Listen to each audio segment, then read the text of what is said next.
Hey there, heroes, villains, and vigilantes. Welcome to the Amateur Otaku podcast. I am your host today, Present Mike. Joining me, as always, is my good friend and co host, Isak Wolff. Isak, we've been making our way through My Hero Academia's spinoff manga, Vigilantes. I ask you this almost every time we record. What's your feelings on the series so far, especially in comparison to the main series, especially after the the bombshell that we got in the last time we reviewed it, seeing like the hero killer Stain's origin story. Where you at so It's far? kind of like it's kind of like a palate cleanser, if you know what I mean.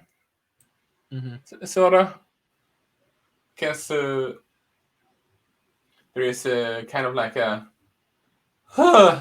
take a step back and just have something that just you could, your brains doesn't melt because all the insanity that goes through. It's more easier to digest.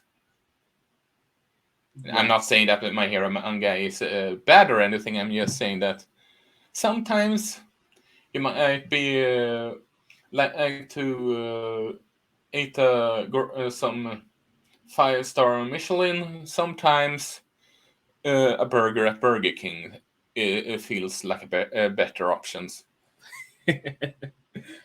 I get you. I get you. Um yeah, like I'm really digging Vigilantes, especially with the chapters that we're covering today. So if you guys aren't completely caught up, no problem. Neither are we. But if you aren't caught up to where we are, which is chapters 12 through 14, I advise you to step away and go read My Hero Academia Vigilantes. If you enjoy My Hero Academia proper, I feel like you're going to enjoy this series as well because it's just so good, honestly.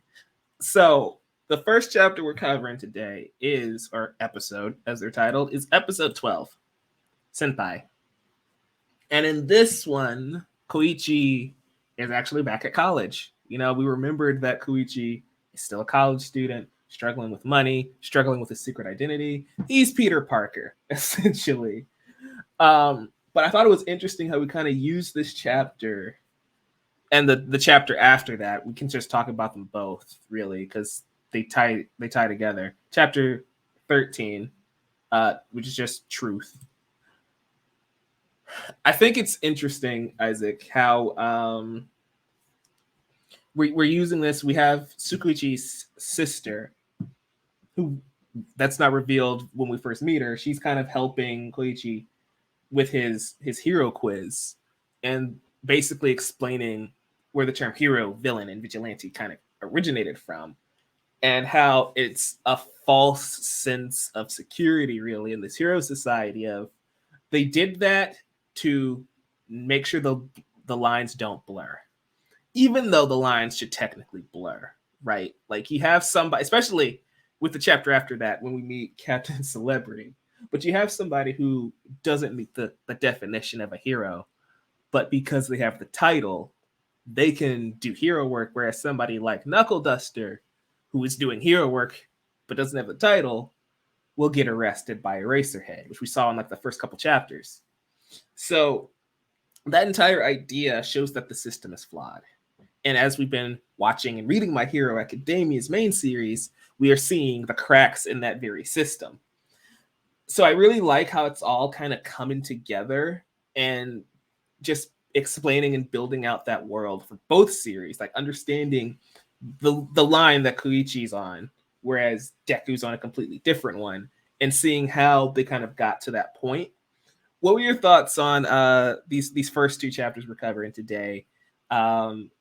With Truth and Senpai, kind of like just it's a giant exposition dump, really, explaining the lore of this world. Honestly, it uh, first and foremost, my with my food analogy, I wasn't saying that my Vigilantes is a bad one. It's clearly just a side dish uh, towards the main towards the main attraction. But besides that, it's funny when you say Peter Parker, honestly, because I think he, while he clearly has some, well, clearly there are some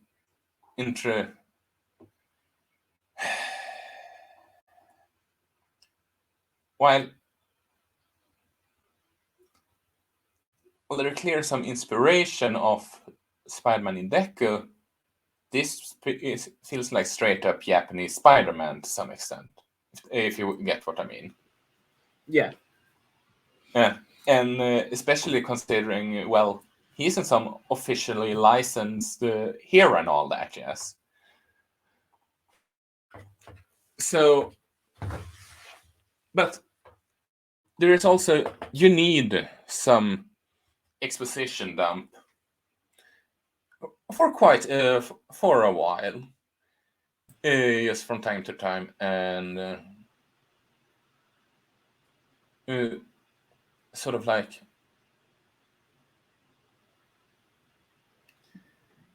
but it might just be a slower chapters in comparison. Yeah, I don't mind the slower chapters. It's just funny to me because you know that this series is like bi-weekly as opposed to My Hero Academia, which is weekly. So I could just see it being really frustrating where that's the chapter you get and you have to wait 2 weeks, Yeah. But the contents itself, I don't have a problem with. Like, I really enjoyed reading those chapters, especially having the benefit of reading them back to back, 12 and 13 specifically, because Koichi is helping Makoto Tsukuichi learn about these vigilantes and investigate the vigilantes. That is basically their agreement. She's going to basically poll the people and figure out what it means to be a vigilante in this area. What's their perception of the vigilantes in their area? And because Hero Society is built on popularity, which we've come accustomed to with the hero polls and the Billboard charts from My Hero Academia, even IRL, the popularity polls, where Bakugo is always winning for some reason. And then chapter 14, which kind of rounds it all out when we meet Captain Celebrity.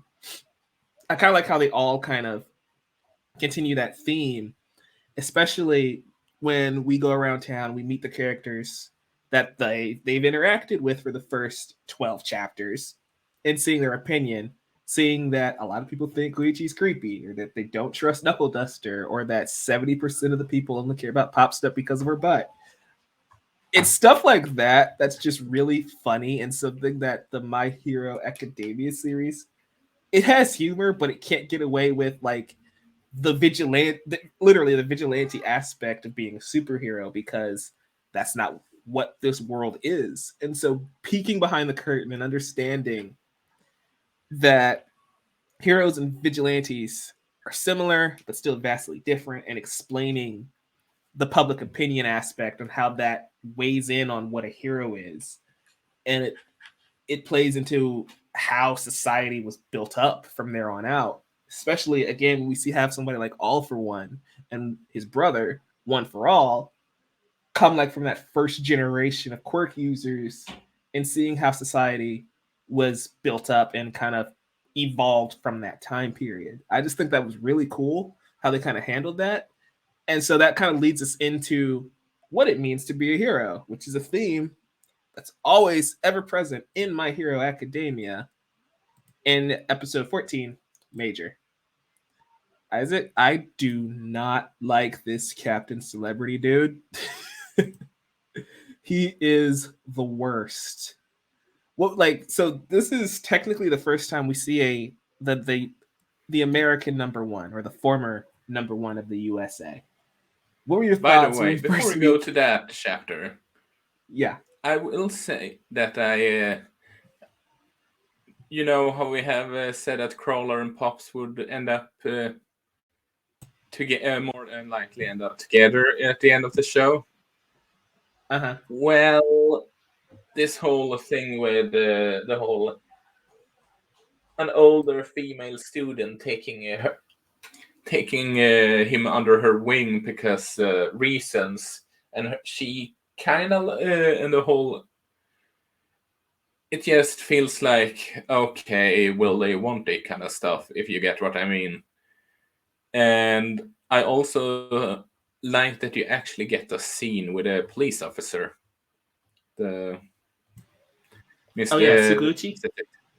Yeah, I Mhm. actually like to allow him to have just a nice chat with his sister about the whole scenario. Yeah, I really like how that kind of comes together naturally too, right? Like she his sister, like I love her character. I love her power set, the lie detector. Um I really thought that was kind of cool how she needed to be sure, so she didn't use it on Koichi until she felt confident that she can get information out of him. And Yeah.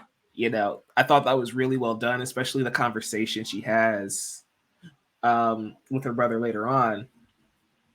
I thought that was really well done. I thought that was, again, like taking characters that exist from My Hero Academia, plugging them into this story, and it's not in a fan servicey type of way. It's serving the plot of Vigilantes. It's not really. It's kind of building the lore of My Hero Academia, but like we've seen Tsukuichi in My Hero Academia, and we never reference this nor need to reference this. This is a conversation he's having with his sister. This is a case that he's working on separate from All Might, so he doesn't have to bring it up ever. Or again, it happened a year or two before we meet him in My Hero Academia anyway, so it's already over. Regardless, I appreciate that it's its Yeah. own thing and not, remember this thing from My Hero Academia? Yeah. I was also going back to the whole with the pops. Just the last panel in general, if you get what I mean. If you have read manga, and Shonen Jump manga, you know exactly what I'm talking about. You know what I mean? For the sake of our dear listeners, just explain what you mean, man. The line, "She's completely utterly shameless, isn't she?" It's like she got no clue how to keep her distance, where to draw the line. I mean, really. You get what I mean? Yeah, it's gonna happen. It's gonna happen in these types of stories. So, not surprised. But yeah, Uh, but yeah, go ahead. but yeah. Captain Celebrity, eh? Yeah, f that guy. That's all I gotta say. Yeah, Episode 14 major. So yeah, in that chapter we meet Captain Celebrity, who's the former number one in the US. We might know who the number one in the US is if you've been reading the My Hero manga. Um, yeah, mine, like I have notes for these chapters, and the only note that I wrote for that chapter is he's a grade A douchebag. That's all I gotta say. Like yeah. it was you know he's a product of this hero society, and he's the antithesis of everything that Stain hates, right? And I just think it's really funny how a few chapters ago we had Stain's origin story, and then this guy shows up. I want to ask you, I know you're a little ahead of me, do you think Stain kills Captain Celebrity? Honestly, because Um, I feel like that's I right. mean, That's he's right there. he's a prime target for being killed by Stain. Yeah. So Captain Celebrity is like this Superman archetype, even more than All Might, really, because we see the super strength, the ability to fly. He even literally picks up like a sinking ship, which is something Superman does quite often. I believe Superman even did that in Batman versus Superman, Yeah, he or when did Superman picked up a in the building in the Antarctic. theatrical. I believe it was in the Arctic. Yep. Where he did that. Yeah, so they're using Superman iconography to make it clear that he's supposed to be Superman, especially with him being the U.S. hero, right? I would only say that while All Might clearly is inspired by Superman, Captain Celebrity is a parody of Superman, if that makes any sense.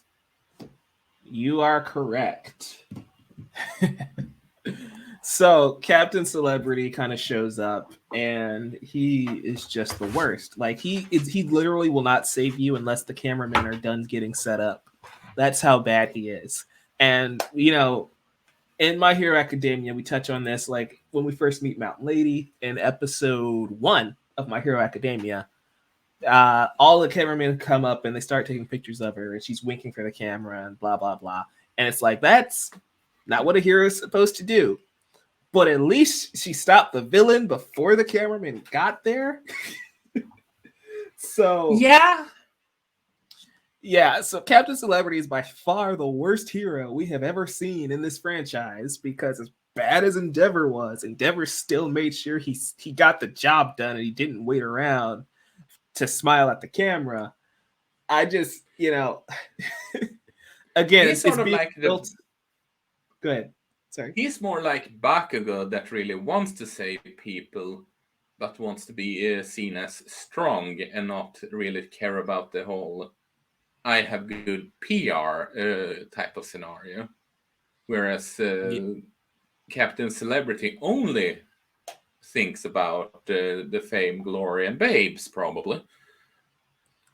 The problem also, though, is that he's not, like you mentioned, PR. It's like he's not even good at PR. He had to flee his country because of so much controversy. And I just, what I want? I want All Might to come beat the crap out of him. That's what I want. All Might is still around in this time period. But, I just... Go ahead. I'm sorry. That hero can go. Like I said before, people are used to this language by now, but Captain Celebrity can go fuck himself. Yeah. Yes, he can. That's my thoughts on that one. That's why I wanted to kind of combine these three, especially coming off of the Stain one we did last week. Is that it's telling us what hero society is like, the flaws in it, the rise of Stain, and then seeing the prime example of what a hero shouldn't be. And if he's the hero in this area, I feel like the vigilantes just need to stick around, because I don't trust this guy, not one bit, especially when we have a bunch of trigger being pushed in the area and random people getting stung by these trigger holding bees. I feel like something's about to go down, honestly, when it comes to that storyline. I'm just interested to see how they tackle it, especially with like we see Koichi training with Knuckle Duster, and he's like taking to heart everything he learned from Ingenium. I'm just really interested to see like where this is going to evolve into. And now we are explaining what this world is, the flaws with it. How are they going to tackle it? That's the next character progression, I feel like, for Koichi. What's his ninja way, right? In Naruto. After the first arc, Naruto realizes, hey, I need to not be like Zabuza and Haku. What is Koichi's Naruto ninja way moment, right? Pretty much.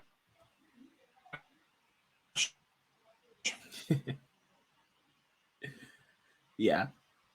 So, that's what I took from these 3 chapters. Was there anything you wanted to cover before we call this one a day? Yeah. It was just where there was a line I was thinking about.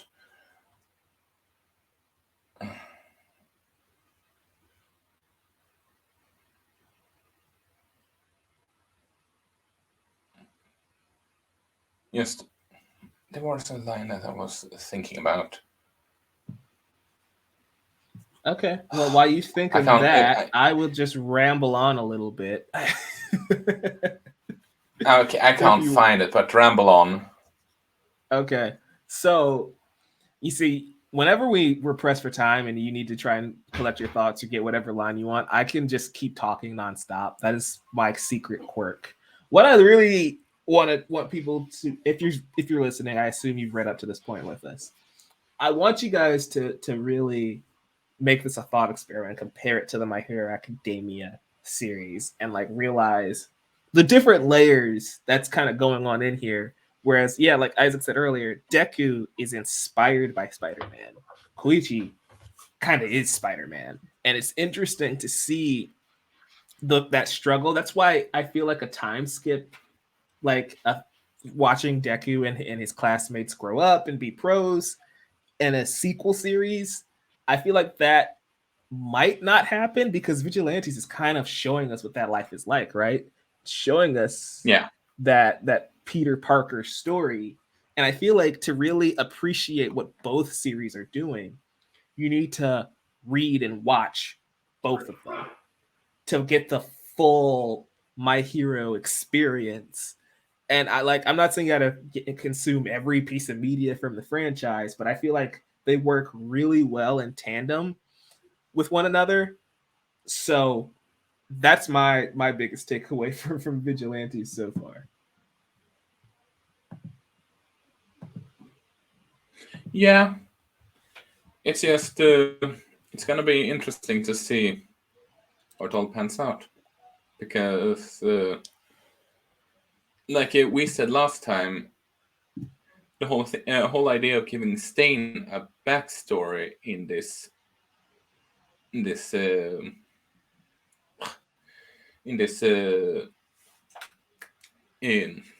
crossover spinoff, that has to mean that they are going to do some crossover down the line. Because otherwise, why is the point? Then Stain could have just been someone else. If you get what I mean. I don't know if that proves that a crossover is likely, but I feel like that's just, again, just solid world building. It could have been someone else, but it could have been Stain, And so, we know what pushed him to what he is by the time we meet him in season 2 of My Hero Academia. And it makes sense. It's not overdone. It's not overstated. It's that this guy, much like Shigaraki, learned from Stain. That's what made that entire arc so good for me in Vigilantes, is that when we meet Stain, he confronts Shigaraki and he tells him that he doesn't have a goal. He doesn't have anything he's fighting for. He doesn't have any ideals. That's why he doesn't join the League of Villains. That's why he's now a rival to Tomura.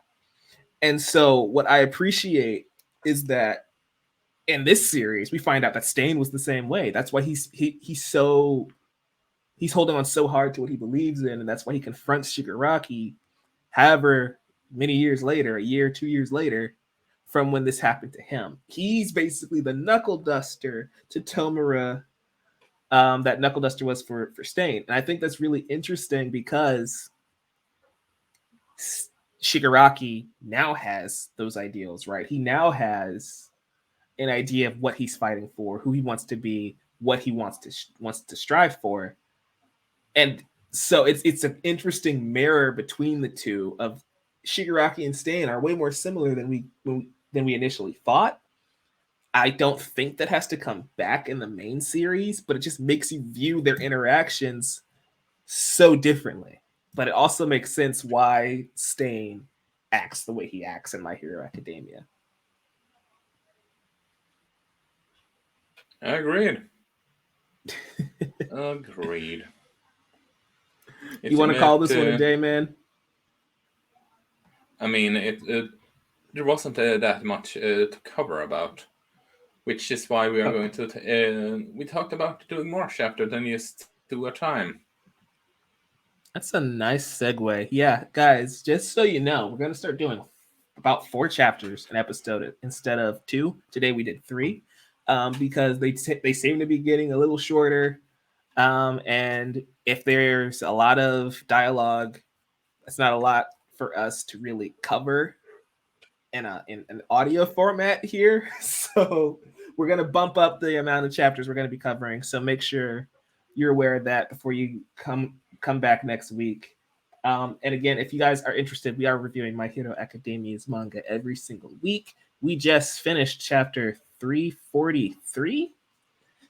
So check that out if you're caught up with My Hero Academia. If you're not, that's okay. We're not spoiling that here for you. So if you're caught up on the anime, that's cool. Come back, watch our reactions and reviews of the anime from this past season, and stay tuned for season 6. Isaac, is there anything else you wanted to plug before we wrap this one up?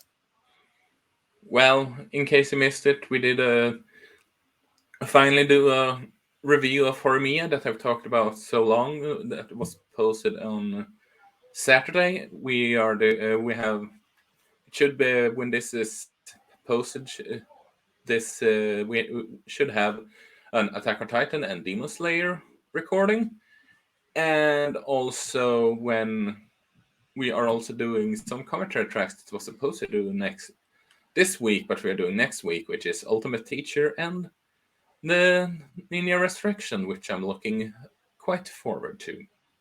And well, like always, you can expect more My Hero Academia and My Hero Academia Vigilantes goodness. And last week, as in same day this was recorded, we're joined by none other than Ren Geekness. So that was fun.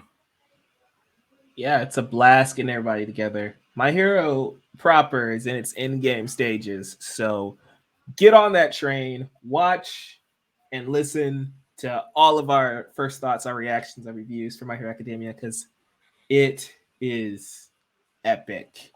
That wraps up this episode of the Amateur Otaku Podcast, guys. If you want to follow us on Twitter, you can right here at Amateur Otaku Pod. Make sure you guys are subscribed and let us know in the comments if there's any other anime or manga you want us to cover, review weekly, or just go back and just review the entire series. We love doing that too. All right. Thank you guys so much for joining us today. Have it awesome. We'll catch you guys later. Go beyond. Peace. Plus Ultra. Peace. Plus Ultra.